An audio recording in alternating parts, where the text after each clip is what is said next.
দেখিছা দেখিছা এইকেইজনী আকৌ আহিলে ইয়াত শুবলৈ কাৰণে কিমান বাৰ যে কওঁ ষ্টেচনত নুশুবি বুলি একদম কথা নুশুনে কেনেবাকৈ মিনিষ্টাৰ আহিব লাগিলে মোৰে চাকৰি যাব উঠ কথা নুশুনো আজিৰ পৰা আহিবি হে নামাৰিব আমাৰ থাকিবলৈ ঠাই নাই কাৰণে ষ্টেচনতে শুইছিলোঁ ইয়াত এখন স্ন'ফল হ'বলৈ লৈছে নাই এতিয়া পলাই দিয়াই ভাল হ'ব ইয়াত স্ন'ফল পৰিলে বৰ ডাঙৰ কথা হৈ পৰে এবাৰ যদি বৰফ পৰে পৰিয়ে থাকে নাই পলাই দিয়া তোমালোকে গুচি যোৱা ইয়াৰ পৰা নাহিবা বাবা স্ন'ফল হৈছে গোটেই বৰফবোৰ পৰিছে মোৰ বহুত ঠাণ্ডা লাগিছে পলা বাবা বহুত ঠাণ্ডা লাগিছে দেখোন কি কৰো এতিয়া তোমালোকৰতো চুলাকেইটা অকণমান দীঘলে মোৰ দেখোন হাত কটা বহুত ঠাণ্ডা লাগিছে বাবা আমাৰ কি থাকিবলৈ কিয় ঘৰ এটা নাই বাৰু বেলেগৰ নিচিনা মোৰ বহুত দুখ লাগে ক'ত যাওঁ এতিয়া ষ্টেচন মাষ্টাৰে দেখিলে মানে আমাক আকৌ খেদাব পুলিচে পালেতো হ'ল আৰু RPF বিলাক সেইকাৰণে আমি ইয়াৰ পৰা এতিয়া পলাই দিয়াই ভাল হ'ব ব'ল য'ত থাকিম জেগা এটা বিচাৰি লওঁগৈ এনেকৈ বৰফত তিতি থাকিব নোৱাৰি নহয় বেমাৰ হ'ব ঐ সৰু ঐ মাজু ব'ল এই জুপুৰিটোৰ ভিতৰতে অকণমান যে আমি বহি লওঁ বহুত বৰফ পৰিছে নহ'লে আমাৰ অৱস্থা বেয়া হৈ যাব আমি কেতিয়ালৈ থাকিম ন এনেকৈ আমাৰ কিয় নিজৰ ঘৰ এটা নাই চবৰে ঘৰ আছে আমি এনেকৈ ৰাস্তাই সদায় পৰি থাকিবলগীয়া হয় মগনীয়াৰ দৰে খুজি খাই থাকিবলগীয়া হয় কিয় আমাৰ এনেকুৱা অৱস্থা হ'ল বা কিয় তাকেইতো সৰু মোৰো বেয়া লাগিছে আমাৰ লগত যি হ'ল আৰু মই তহঁত দুজনীৰ লগত আৰু কেতিয়াও বেয়া হ'বলৈ দিবলৈ নোৱাৰোঁ তহঁত দুজনীক মই বহুত সোনকালে এটা ভাল জীৱন দিম তহঁতি চিন্তা নকৰিবি মাজু সৰু তহঁতি মাত্ৰ মোক লগ দি যাবি বহুত ঠাণ্ডা লাগিছে মই ওচৰত খৰি আছে নেকি বিচাৰি যাওঁ জুই একুৰা ধৰি ল'ব পাৰিলে আমি অকণমান সময় ইয়াত ৰ'বলৈ পাৰিম লাহে বৰফ ইয়াত গোট খাবলৈ লৈছে এনেকৈ হ'লেতো বহুত দিগদাৰ হৈ যাব পাৰিবি জানো তই পাৰিম বা যাওঁৱেই মই ওচৰত মই দেখিছিলোঁ এথনি আহোঁতে পালোঁ দেই বা আন এইবাৰ আৰু জ্বলাই দিলে আৰু কথা নাই যেনে নহ'লেও অলপমান দেৰি আমি ৰ'বলৈ পাৰিম এতিয়াহে ভাল লাগিছে পাই নহ'লে যে কিমান ঠাণ্ডা লাগি আছিল বা আজি যদি মা দেউতা থকা হ'লে আমাক এনেকৈ কেতিয়াও কষ্ট পাবলৈ নিদিলহেঁতেন চাগে ন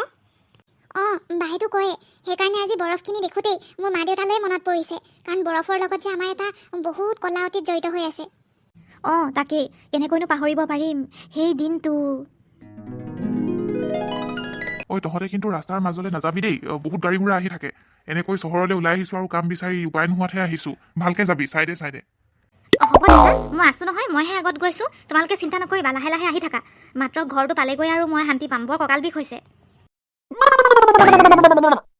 দেউতা ভাড়াঘৰ হিচাপে তুমি এনেকুৱা এটা ঘৰ বাছি ল'লা যে এয়া দেখোন আমাৰ গাঁও ঘৰৰ নিচিনাই এতিয়া দেখোন মই টাউনত থকা যেন নালাগিবই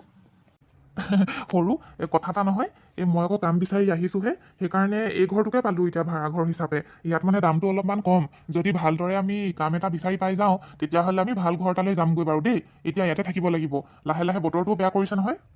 আৰে এয়া দেখোন বৰফ পৰিবলৈ লৈছে ইছ ৰাম ঠিকে কৈছিলে দেই ইয়াত আকৌ বহুত বৰফ পৰিছে বহুত দিনৰ পৰাই বতৰ বেয়া বুলি শুনি আছিলোঁ এতিয়া নিজৰ চকুৰে দেখিলোঁ তথাপি আমি অহালৈকে ভাল হ'ব বুলি ভাবিছিলোঁ নাই এনেকৈ নহ'ব ঐ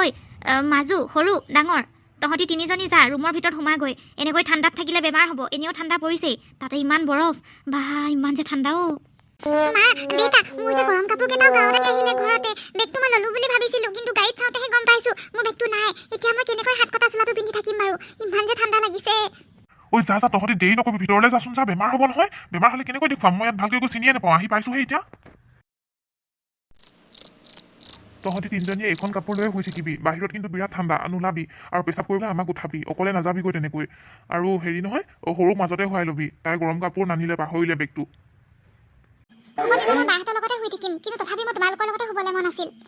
হ'ব আজিতো শুচোন চাওঁ তাৰপিছত কি হয়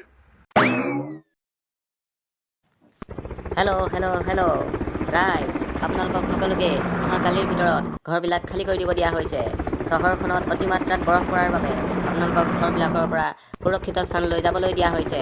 আৰু চহৰখনত বাছৰো ব্যৱস্থা কৰা হৈছে আপোনালোকে বাছেদি যাব পাৰিব সুৰক্ষিত স্থানলৈ ৰাইজ শুনক কি হ'ব এতিয়া এয়া দেখোন বৰফ পৰি বোলে গোটেই জমা হৈ গ'ল চহৰত গাড়ীও পাৰ হ'ব পৰা নাই বুলি শুনিছিলোঁ কি হ'ব এতিয়া আমি ক'ত যাম কেনেকৈ থাকিম তাকেই দেখা নাই জানো ঘৰৰ ওপৰৰ খেৰখিনিত কেনেকৈ পৰি আছে তলতো বৰফ জমিছে এটা কথা নহয় আমি ইয়াৰ পৰা ওলাই দিয়াই ভাল হ'ব কিবাটো কৰিবই লাগিব হয় আমি কাম বিচাৰি আহিছিলোঁ কিন্তু নহ'বগৈ যেন পাইছোঁ এনেকৈ হ'লে বৰ ডাঙৰ কথা হ'ব বিৰাট ঠাণ্ডা পৰিছে আৰু তহঁতৰ কঁপনিবিলাক মই দেখিয়ে গম পাইছোঁ কিমান কঁপি আছোঁ চাচোন গোটেই তিতিবুৰি শেষ হৈ গৈছে ব'ল ভিতৰলৈ যাওঁ টালি টোপোলা লৈ আকৌ উভতি যাব লাগিব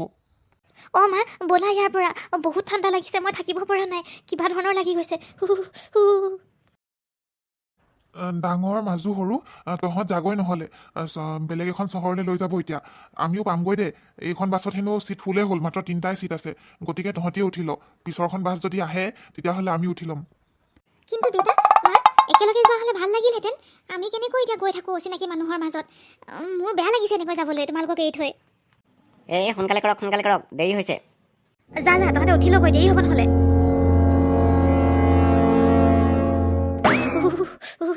ইমান ঠাণ্ডা সঁচাকৈ বিৰাট ঠাণ্ডা লাগিছে আমি পিছে ক'লৈ যাওঁ শুনিছে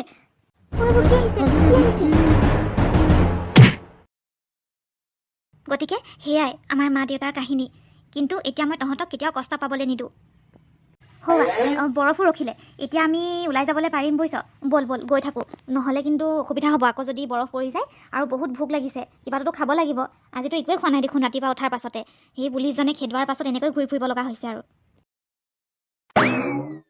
খুৰা মোক পইচা অলপমান দিয়ক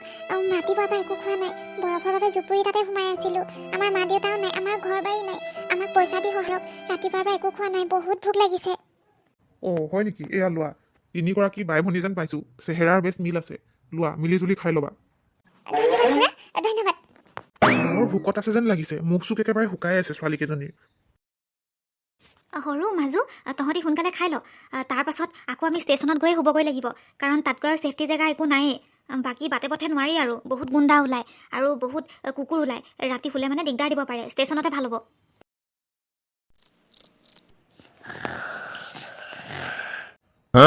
এইকেইজনী দেখিছা আকৌ শুবলৈ আহিলে মানে ষ্টেচনটো গেলাইহে এৰিব মানে মোক যে দেখিলে ওপৰৱালা এনেকুৱা দিব নহয় ঐ এইকেইজনী নামাৰিব তহঁতি কথা নুশুন তহঁতক পিটনে দিব লাগে এনেকৈ কথা নুশুন তহঁতি পলা আমিচোন ক'ব নোৱাৰাকৈ দৌৰি আহোঁতে এই জংঘলখনলৈ পালোহি এই ৰাতিখন কি হ'ব এতিয়া আমাকতো জীৱ জন্তুৱে চাগে খাই পেলাব বা মোৰ কিন্তু বৰ ভয় লাগিছে আৰু বিশেষকৈ সৰুলৈ বেছি ভয় লাগে তাই যে এনেই ভয় কৰি থাকে সেইটোতো হয়েই মোৰো ভয় লাগিছে আমি এটা নহ'লে কাম কৰোঁ যিহেতু ইয়াতে অকণমান আৰবেৰ আছে কাৰণ ইয়াত গছ গছনি বেছি সেইকাৰণে আমি ইয়াতেই মনে মনে বহি থাকোঁ ৰাতিপুৱা হোৱাৰ লগে লগে কি কৰিব পৰা যায় আমি চাম আৰু বৰ আগলৈ যোৱাটো এনেও ঠিক নহ'ব ইয়াতে বহি দিওঁ বুজিছ বা মোক কিন্তু ধৰি থাকিবি তহঁতি মোৰ কিন্তু ভয় লাগে ৰাতিখন দেই আৰু জংঘলত মই এনেকৈ কেতিয়াও থাকি পোৱা নাই সেই নহয় মাজু সৰু তহঁতক কথা এটা কওঁ বুলি ভাবিছোঁ আমাৰ যি বেয়া দিন হ'ল এতিয়া আমি ভালকৈ থাকিব লাগিব মই ৰাতি জংঘলখনত থাকিলোঁ কিন্তু এতিয়া ইয়ালৈ আহি থাকোঁতে মই ৰাস্তাতে বাঁহগছ দেখিলোঁ আৰু লগতে এখন কোঠাৰো পৰি আছিল গতিকে মই ভাবিছোঁ যে আমি তিনিজনীয়ে লগ খাই পেলাই এটা বাঁহৰ ঘৰ সাজোঁ এইটোতো বহুত ভাল কথা দেখোন বা ময়ো যিমান পাৰিম সহায় কৰিম কিন্তু মই কি কৰিবলৈ পাৰিম তই মোক বাঁহখিনি বান্ধি দিয়াত সহায় কৰিবি মই বাৰু বাঁহখিনি ফালিম এই মাজুৱে মই সকলো কৰিম তই মাত্ৰ বান্ধি যাবি ব'ল তেতিয়াহ'লে বা আমি দুজনীয়ে বাঁহখিনি লৈ আহোঁগৈ কামত এতিয়াৰ পৰাই লাগি যাওঁ কাৰণ আমাৰ ঘৰটো নাই বাবেহে আমাৰ বহুত প্ৰব্লেম হৈছে ৰেলৱে ষ্টেচনত থাকিবলগীয়া হৈ গৈছে বুজিছ মাজু ইয়াৰ পৰা আমি বাঁহ কাটিব লাগিব চাচোন বহুত মজবুত বাঁহ কিন্তু ঘৰ বনাবৰ কাৰণে বিৰাট ভাল হ'ব তেতিয়াহ'লে দেৰি কৰি লাভে নাই সোনকালে আৰম্ভই কৰি দিওঁ মই বান্ধিবলৈ আৰম্ভ কৰিলোৱে তহঁতি দুজনীয়ে কাটি গৈ থাক কেনেকৈ কি জইন কৰিব লাগে কৈ গ'লে হ'ব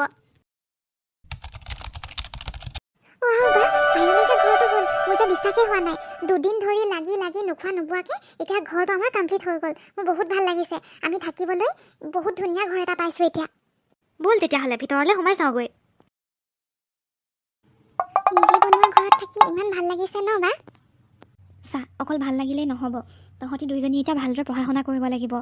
য'ৰ পৰা এৰিছিলি তাৰ পৰা আকৌ কণ্টিনিউ কৰিবি এতিয়া ঘৰটোও হ'ল ইয়াতে পঢ়িবি ভালদৰে স্কুল যাবি সৰু আৰু মই একেলগে স্কুল অহা যোৱা কৰিম চা সৰু এই মাজুবা আৰু মই মিলি এই কাম এটাত ওলাইছোঁ আমি নতুনকৈ কাম এটাত সোমাওঁ বুলি ভাবিছোঁ তেতিয়াহে আমি চলিবলৈ পাৰিম আৰু আমি যেতিয়ালৈকে ঘূৰি নাহোঁ তই কিন্তু ঘৰৰ পৰা নোলাবি দেই ভিতৰতে সোমাই থাকিবি হ'ব বাৰু জানো নহয় এইখন জংঘল হয় আৰু ইয়াত যদি কেনেবাকৈ জীৱ জন্তু ওলায় সেয়াতো বহুত ডাঙৰ কথা হ'ব আৰু কোনোবা মানুহ আহিলেও হয়তো মোৰ কিবা এটা ভয় লাগিবও পাৰে সেইকাৰণে মই ভিতৰতে থাকিম বাৰু একো নহয় যোৱা তোমালোকে কাম কৰি আহাগৈ তোমালোকে চিন্তাই নকৰিবা মই ভিতৰতে থাকিম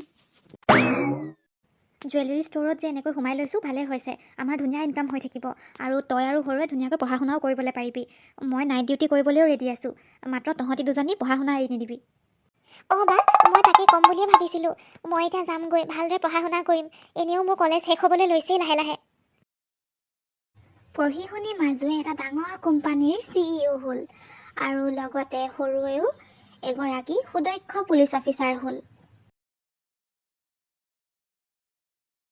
তেন্তে ৰাইজসকল, আজিৰ ভিডিঅ'টো এইখিনিতে সামৰণি মাৰিছোঁ। ভিডিঅ'টো চাই যদি ভাল পালে then like, share, comment and subscribe to our YouTube channel Assamese 3D Toon। Bye by.